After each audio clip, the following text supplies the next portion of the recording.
Our next speaker is Mr. Syed Amir Ali, a graduate in Commerce and Law, a chartered accountant by profession from ICAP with distinction and a gold medal, a CA from Institute of Chartered Accountants of England and Wales, a chartered certified accountant from Association of Chartered Certified Accountants, ACCA, chartered financial analyst from the CFA, Institute of USA. Continuing his professional journey, he has also secured another gold medal in his MBA management. He ventured into the professional world by joining the finance department of Pakistan Refinery. Later, driven by his strong passion for using his competence for the promotion of Islamic banking, he joined the corporate banking department of Mizan Bank Limited, which was at that time a very small bank with just 30 branches. For the next 12 years, he remained associated with it, first as executive vice president and then as senior executive vice president, and he witnessed its phenomenal growth till the year 2018. Later, he decided to offer his services to Bank Islami to make the institute prosperous and its recognition in the market as a distinct Islamic banking solution provider. Please join me in welcoming Mr. Syed Amir Ali.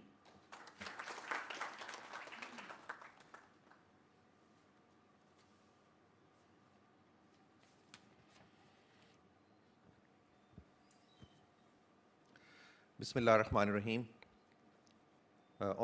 Honorable Advisor to Prime Minister Dr. Ishrat Hussain, Honorable President, Institute of Business Management, Talib S. Kareem Saab, Honorable Chancellor, Institute of Business Management, Bashir Jan Muhammad, my fellow banker, Islamic banker, and my mentor as well at times, Shuja Saab, ladies and gentlemen, distinguished speakers, scholars, and my fellow students, Assalamu alaikum.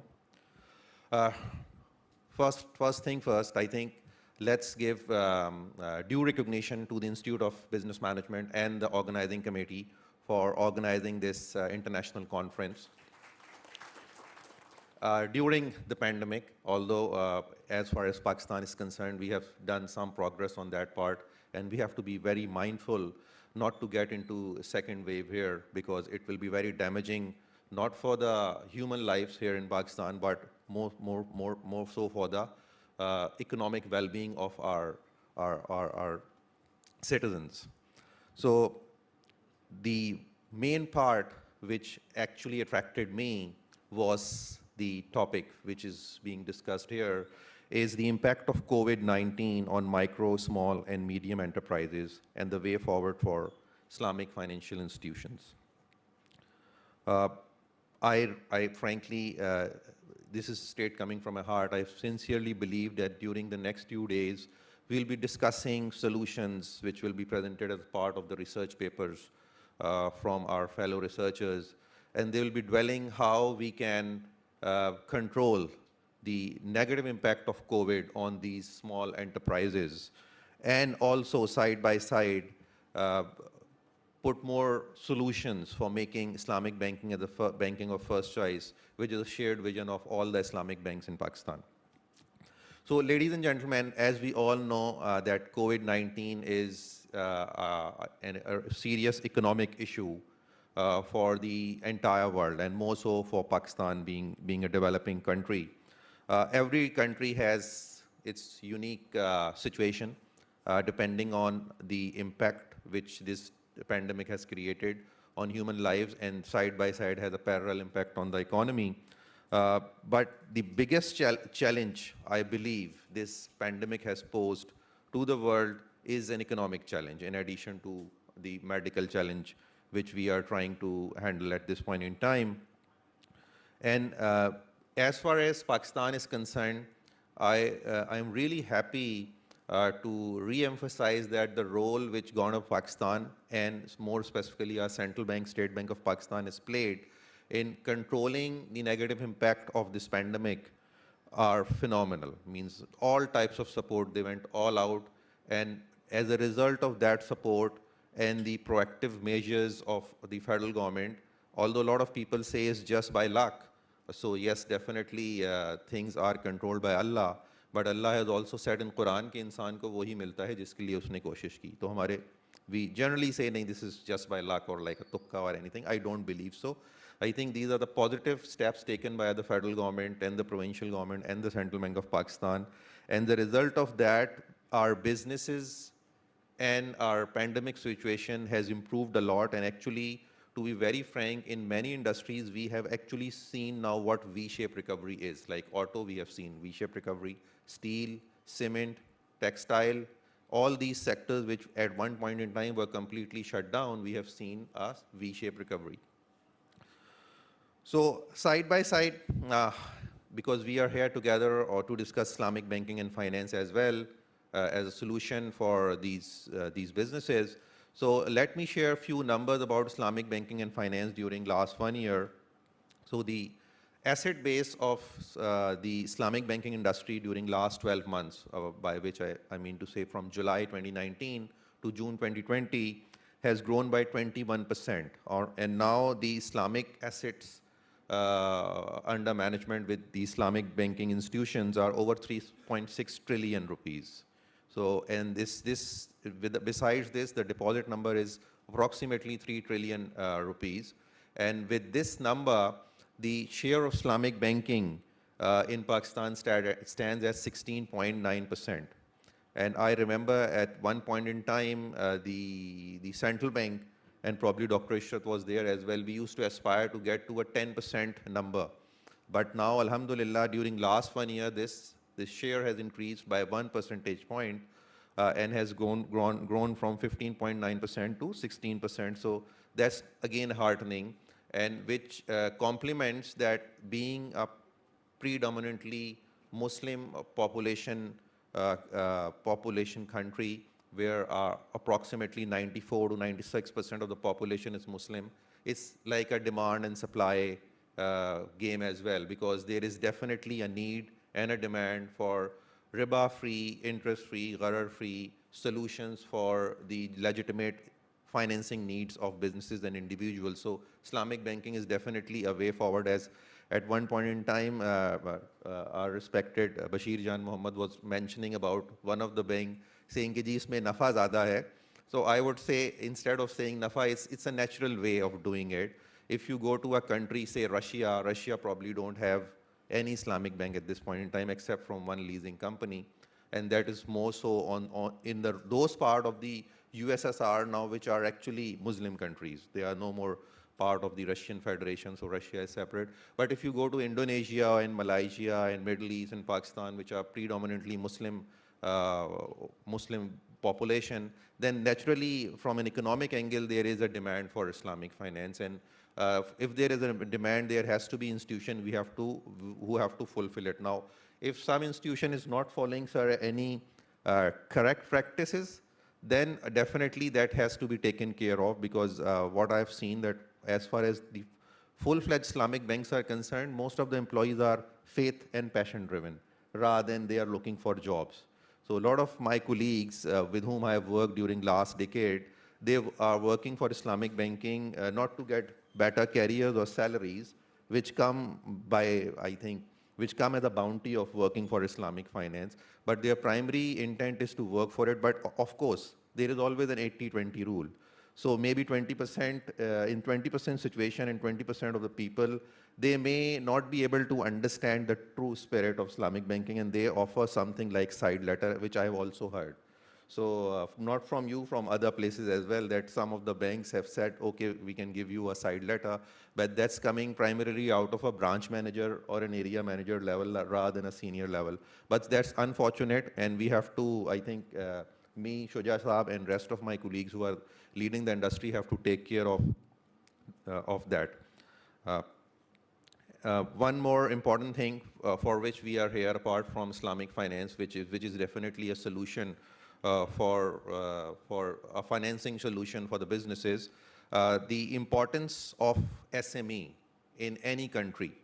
I would say it cannot be undermined. And what Bashir Saab just very rightly mentioned, that in our country, the importance is, at this point in time, is undermined. And I would like to share some data coming out of the World Bank statistics, uh, which will help us to be mindful of the importance of this sector. So as per World Bank data, 90% of the total businesses in the world are actually SMEs. And 50% of the global employment is coming through SMEs. Uh, and now if we look at the Pakistan numbers, the data which is available in Pakistan, interestingly in Pakistan also 90% of the enterprises operating in Pakistan are SMEs. And they are giving about 80% of the employment outside the agriculture sector. Means agri is definitely a big sector in Pakistan. So non-agri based employment, 80% of the employment is coming out of SMEs.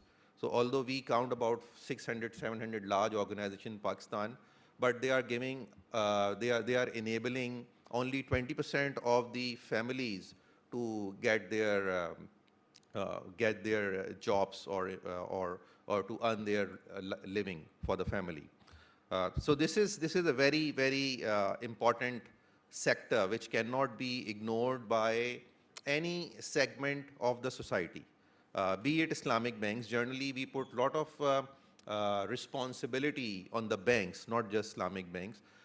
But I appreciate it's very important that Islamic banks or banks have to play a bigger role because they are bigger institutions. If you look at the size of the balance sheet of any bank, probably there is no company in Pakistan who has 2 trillion rupees under management, 2 trillion worth of assets under management. So Habib Bank has over 2 trillion of assets under management. The largest group in Pakistan wouldn't have that much size. So definitely if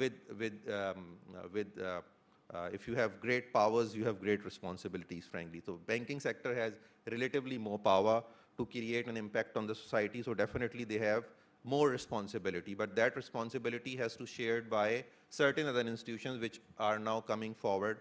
IOBM is definitely the one. There are many other institutions who are doing a lot of research, coming up with a lot of models which will help SME to understand how to manage their businesses first as far as the financial management is concerned. They may be good in producing something, they may be good in selling something, but at times they are not good in financial management. Now, if we look at, unfortunately, if we look at the formal financing, let me use the word formal financing because there's a huge informal financing setup still available in Pakistan, which is kind of a private lending, although it's illegal as far as the private lending, anti-private money lending acts are concerned.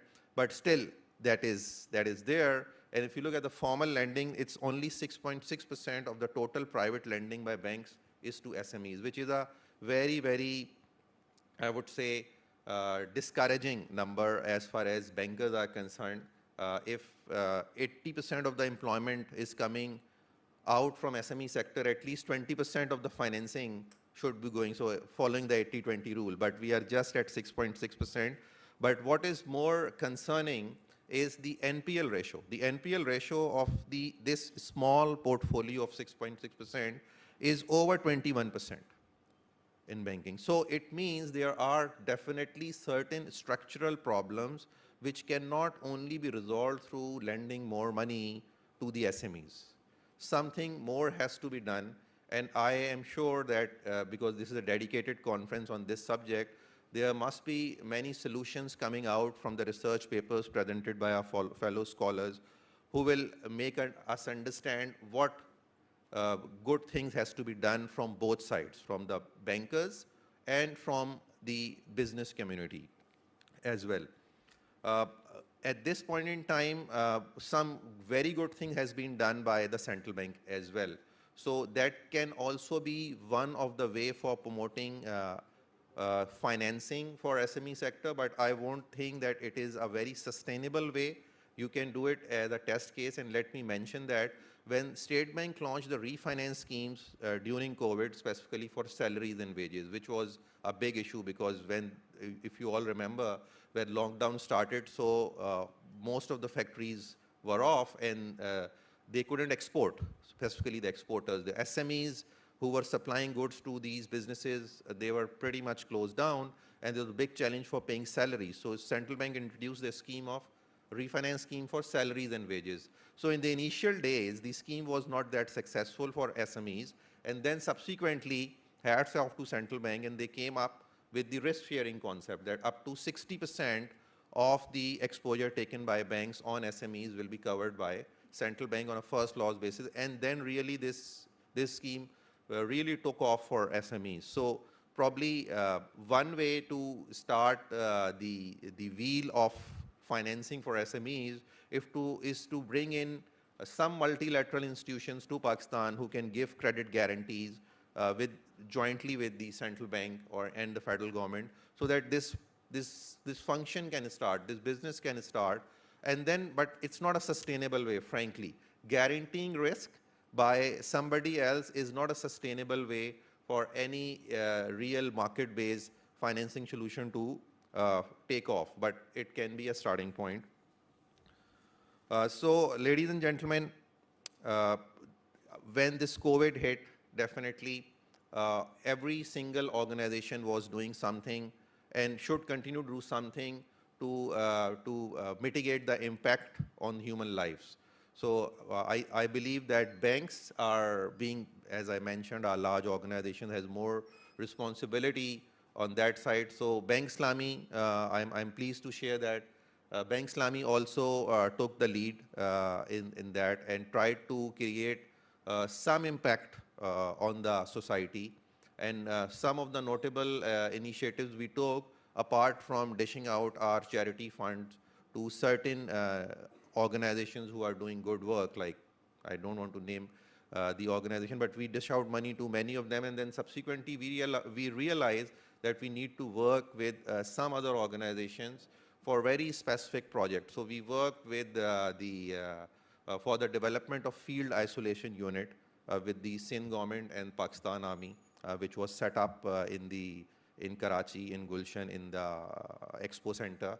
So we were the first bank who donated, who worked with them, and who worked on in setting up a lot of things with them. And then we also worked with Indus Hospital in setting up high dependency units when later it was being converted into a facility which can not just be an isolation facility but also a treatment facility. So we set up high dependency unit, we paid for them, and we worked with Indus Hospital and Karachi Relief Trust in doing that. Then we worked with Red Crescent Society for providing them testing kits, personal protective equipment, and we also worked with Public Health Institute Lahore for providing COVID test kits. And then I also found out that some of the armed forces units are doing a great job, because there are certain areas where a lot of organizations, the civil organizations, don't have access to, like the far-flung rural areas of Balochistan. So we work with Pakistan Navy, and Pakistan Navy asked us to provide them ration bags. So we get the ration bag prepared and delivered to Pakistan Navy, and then they're distributed in Balochistan. Then we also work with Pakistan Rangers and provided them ration bags physically, and they distributed in interior Sindh. So these were the areas where even civil organizations were unable to reach. So I think the purpose of sharing these initiatives is that we are still not really out of the woods, so we have to be mindful of that, and if there is any such situation arising again, we have to. So I have just 2 more minutes, let me conclude it. So from my conclusion angle, I'm really looking forward that if we are here in this conference, and which is specifically dedicated to Islamic finance and to micro, small and medium enterprises, I'm re-emphasizing the word we have to work together to develop solutions, to develop models, to develop process and procedures while understanding the ground realities of this sector. Probably we have to have some type of courses which need to be developed to give understanding to bankers of the ground realities of this sector, and only then we can face these challenges, and we can come up with solutions to address the issues, because generally we are very good in identifying issues as a nation, and we always flag them out and that's what probably our media is doing day in, day out basis. But very few of us are good in providing solutions. One of that legend is sitting with us, Dr. Ishrat, who has always provided solutions to things rather than giving problems, and who has actually executed those solutions, proving that, yes, there is a solution for every issue or pandemic. So we have to work out solutions. We have to become executor and implementers rather than issue identifiers. So that's what I am really looking for, and we to come out from this 2-day conference. And best of luck to all of you, and thank you so much.